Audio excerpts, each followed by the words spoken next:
No, no! No! Are you listening? I'm going to talk about the Lorne Vortex. Sean from Little Grounded. I'm not going to explain his cycle. I'm going to explain the purpose. So let's talk about it. We know how the vortex starts. All day, these points he goes over and over in his head.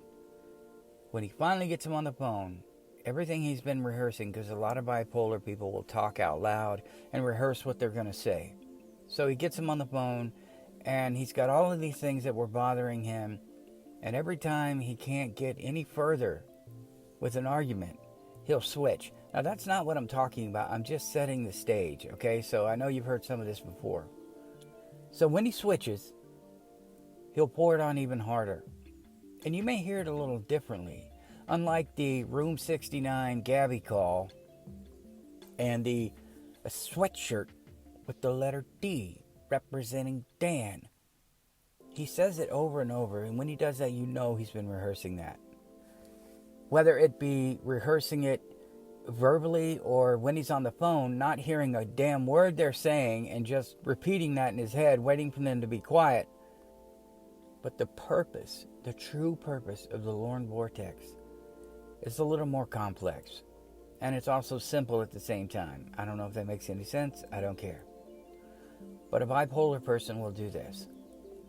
I'm going to use Evil Little McNuggets and Winnie's boyfriend slash husband. Let's pretend they're in the same room. They seem friendly to each other. And Winnie's boyfriend slash husband is venting, going crazy to Evil Little McNuggets. Even though she's giving him good advice, he's not really listening. He keeps doing that circle, that Winnie's boyfriend slash husband vortex. And here's why. Because those points he's saying, now we're talking about to a friend. I'm not talking about the women yet. I'm talking about to a friend, like when he's talking to Emma. And he keeps going off. Or he's talking to Dan or Jamie Amy. He wants someone to finally say something that's going to soften the blow, or change the way he looks at it, or get the answer he wants. That is what the Lorne Vortex is. Eventually, he's going to get tired of throwing it in his catfish faces. That's a given. But he wants that. He wants to be able to throw it at him, and he wants him on the ropes, because when you've got somebody on the ropes, it's kind of hard for them to swing back at you. But we're talking about friendships, and we're talking about Winnie's boyfriend slash husband venting at Evil Little McNuggets, who is trying in vain, desperately, to talk him down, to get him to calm down, to try to explain why some of that behavior happened that's making him so angry. But he doesn't care. He wants to keep saying it, hoping. He's talking about his friend did this, and it was such a slight, and it was something so horrible in his head. She's trying to explain, well, maybe when it happened, he was actually thinking this because he was worried that you might that. He doesn't care. That's not what he wants to hear. It didn't make him feel any different. So he just goes in a vortex, in a circle.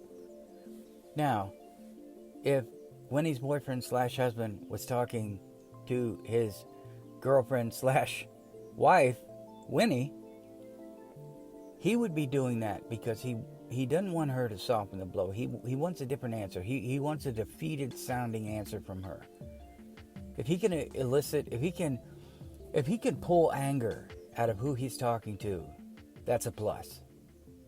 Because now they're on the same level as him. And sadly, it might actually calm him down. But if he can elicit a defeated response, if he can get them to cry or something, that's a power trip. And he'll apologize, but it won't be genuine. So all of this Lorne Vortex, is in the prayer, is in hope and prayer that something different comes out each time you say it. When you're angry about something, you look for a reason. And when you're bipolar, you look for it to be somebody else's fault. You look for them to tell you something that's going to take the blame off of you. It's going to take the shame off of you. the guilt. That is something that people like Lorne deal with. They want somebody to make them feel like it's not me, it's them. So when he's talking to Emma, the Gabby 69 call where he keeps talking about room 69, I think it's Debbie, room 69, talking about a text message. No matter what she says, he goes right back to it. It is infuriating. He can't let it go. He's just hoping that Emma gets as angry as he is and just starts saying all of the crap he's saying. That's another reason the Lorne Vortex goes. Because he wants people to say what he's saying, and he wants them to be angrier than he is. So now he can play off of them and say, I know, right? Yeah. He's very manipulative, and he will do whatever he can to try to get them to be on his side and to get them to be more emotional about it so that he can step back and say, yeah, see, yeah, you're right. Oh, man, that's a good point, Emma. It's only what he's been saying for the past hour, and she's finally given in and either broken down and just started screaming and yelling like him, or maybe she really was mad. I don't know. But the Lorne Vortex is a dangerous tool, and it's something that if you are talking to someone in real life that has their own vortex that you can't seem to get out of, leave. I don't care if you love them. Leave. These are people that will make you miserable. They want to keep you miserable. They will gaslight you.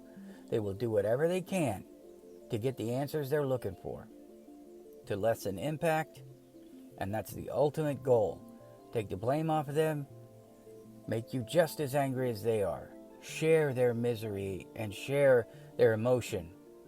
But I want you to think about that the next time you're listening to this guy and understand that he's doing this, yes, because he's angry, but he's trying to get other people to say what he believes and say what he wants them to say. And if they do it, he's won, which is why I'm glad most of them didn't do it. I feel so bad for these women if they were in real life having to deal with this asshole, because he would drive them crazy, make them question their own life choices, and probably make them angry a lot more than they should ever be. Anyway, Sean from Middle Grounded, stop your stupid bullshit. Please like, subscribe, and share, and I'll see you in the next one. And if you don't like my video, you're losing me.